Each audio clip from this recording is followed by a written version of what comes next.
Hello दोस्तों, नमस्कार। बस हम यहाँ पहुँच चुके हैं सभी जने। भागवत शुरू होने वाला है। व्यास जी विराज चुके हैं।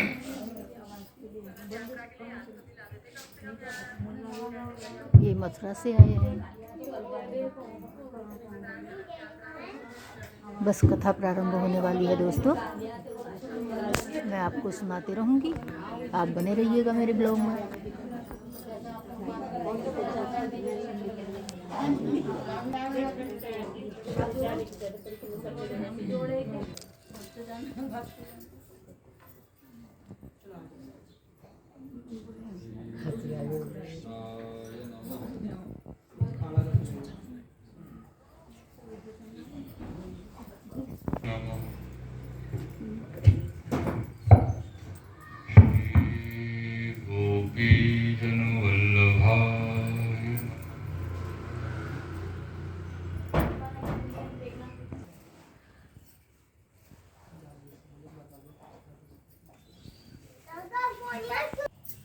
व्यासपीठ से हमारा प्रणाम।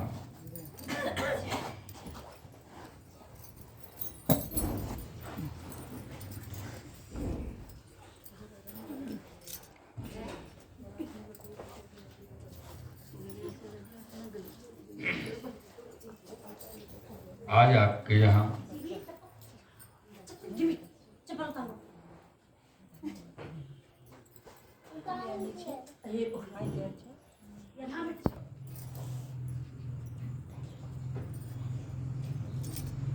भागवत जी के अनुसार यदि हम समझते हैं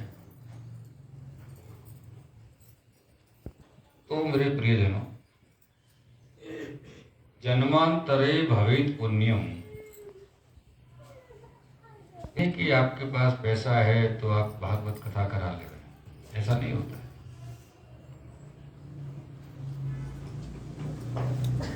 कितने ही ऐसे लोग होते हैं जिनके पास बहुत पैसा होता है और वो ऐसे शुभ कार्य नहीं करा पाते, नहीं होता है उनके द्वारा।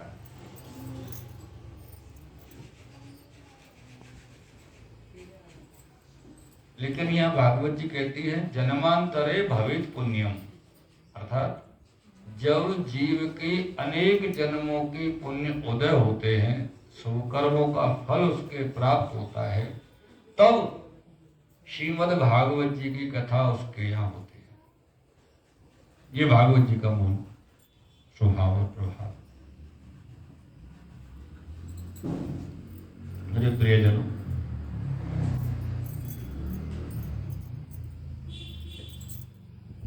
कथा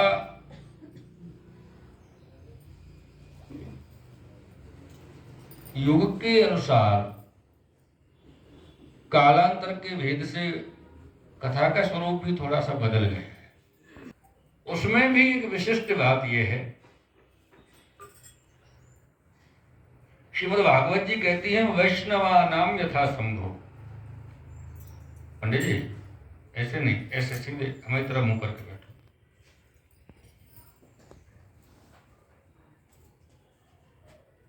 श्री भागवत जी, श्री भागवत जी के महात्म की कथा के प्रारंभ में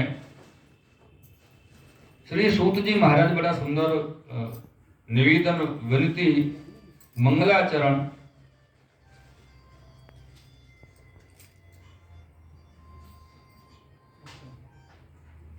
के रूप में कहते हैं।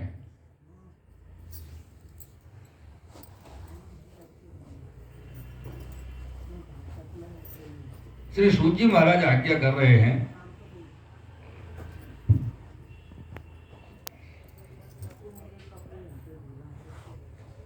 सच्चिदानंद रूपाय विश्वोत्पत्त्यादि हेतवे तापत्रय विनाशाय श्री कृष्णाय वयं नमः।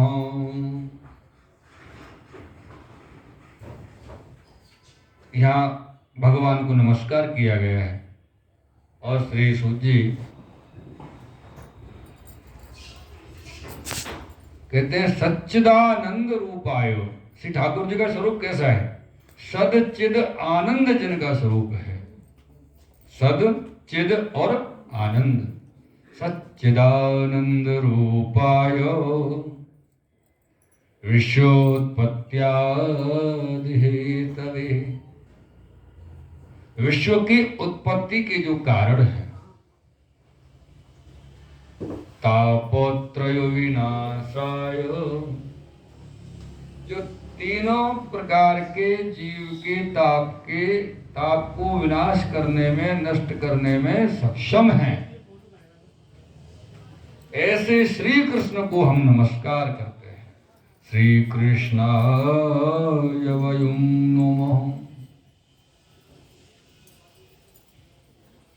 अब यहां श्री कृष्ण कहा तो यहां श्री कृष्ण का अर्थ तो भगवान श्री कृष्ण हो गया, लेकिन यह श्री कृष्ण का दूसरा अर्थ ये हो रहा है कि श्री और कृष्ण। इसका अर्थ ऐसा क्यों लगाना पड़ा हमको? श्री कृष्ण तो श्री कृष्ण हो गया, फिर भी श्री अलग करना पड़ा और कृष्ण अलग करना पड़ा।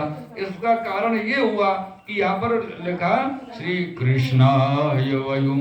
वयं माने दोनों, वयं माने दोनों को, अर्थात श्री राधे रानी स्वामी जी महाराज और श्री ठाकुर जी दोनों को मैं नमस्कार करता हूँ, प्रणाम करता हूँ। ऐसे श्री नारद जी का विषय लेते हैं।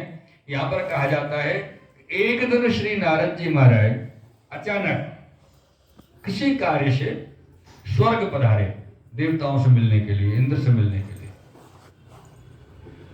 हुआ ऐसा कि नारद जी का तो स्वर्ग में प्रवेश हुआ जिस समय पर, उसी समय पर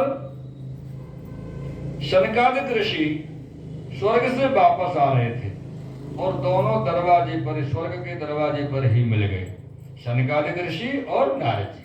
शनकादिक ऋषि कौन? शनक, सनंदन, सनातन, सनत कुमार, चारों भाई, इनको शनकादिक ऋषि कहा जाता है।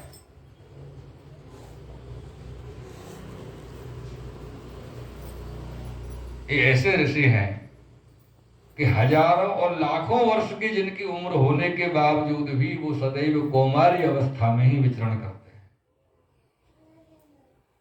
सदैव जिनकी कौमारी अवस्था रहती है। नारद जी कुछ चिंता में थे। अच्छा, अब कितना भी अगर कुछ मन में दुविधा चल रही है, किसी के में भी कितना कुछ मन में विचार चल रहा है, कुछ कष्ट है, कुछ परेशानी है, कुछ मंथन चल रहा है कि क्या होगा, और आप कितने भी सामने वाले के सामने जाकर के हंसने मुस्कुराने की कोशिश करो, लेकिन वो नकली बात समझ में आ ही जाती है। वो समझ जाता है कि अंदर कुछ चल रहा है। जैसे नारद जी ने उनको प्रणाम किया, शनकादिक ऋषियों को प्रणाम करके नारद जी ने सामने देखा तो शनकादिक ऋषियों ने नारद जी को प्रणाम किया, क्योंकि दोनों ही एक दूसरे के पूरा के समान स्थिति के हैं। कम कोई नहीं। अगर शनकादिक ऋषि श्रेष्ठ है तो नारद जी भी श्रेष्ठ, कम कोई नहीं दोनों में से। दोनों ने दोनों को प्रणाम। भक्तों की यही तो निशानी होती है। और जो भक्त नहीं होते ना, दिखावा करते हैं भक्ति का, अहंकारी होते हैं, प्रणाम करो, खुश हो जाते हैं, सीना चढ़ जाता है, और उनसे कहो कि आप प्रणाम करो तो हम तो बड़े, हम क्यों करेंगे। और ये भक्ति का नहीं, अहंकारी का लक्षण होता है। भक्त कितना भी बड़ा क्यों ना हो, वो किसी के भी सामने नतमस्तक होने में किंचित भी संकोच नहीं कर सकता। क्यों? कि वो अपने प्रभु को, अपने आराध्य को, अपने प्रियतम को सदैव सन्मुख वाले में दर्शन करता है कि इसमें मेरा प्रियतम स्थित है, इसमें मेरा आराध्य विराजमान है, इसमें मेरा इष्ट विराजमान है, जिनके चरणों की मैं सदैव वंदना करता हूँ, जिनके चरणों का मैं सदैव ध्यान करता हूँ, वो जिसमें विराजमान है, इसलिए सदैव उसके लिए नतमस्तक हो जाते हैं। श्री नारद जी के मुख पर कुछ उदासी हल्की सी महसूस हुई शनकादिक ऋषियों को, तो उन्होंने कहा कथम ब्रह्मन् दीन मुख कुतश्चिंता तुरो भवान त्वरितम गम्यते कुत्र कुतश्चागमनम तव। अरे नारद जी, क्या हुआ है? कथम ब्रह्मन् दीन मुख, दीन यानी उदासीन, आपका मुखमंडल आज उदास क्यों दिख रहा है, क्या बात है? आप तो सदैव भगवत नाम के आनंद में प्रसन्न चित्त रहने वाले हैं, आप उदास क्यों हैं?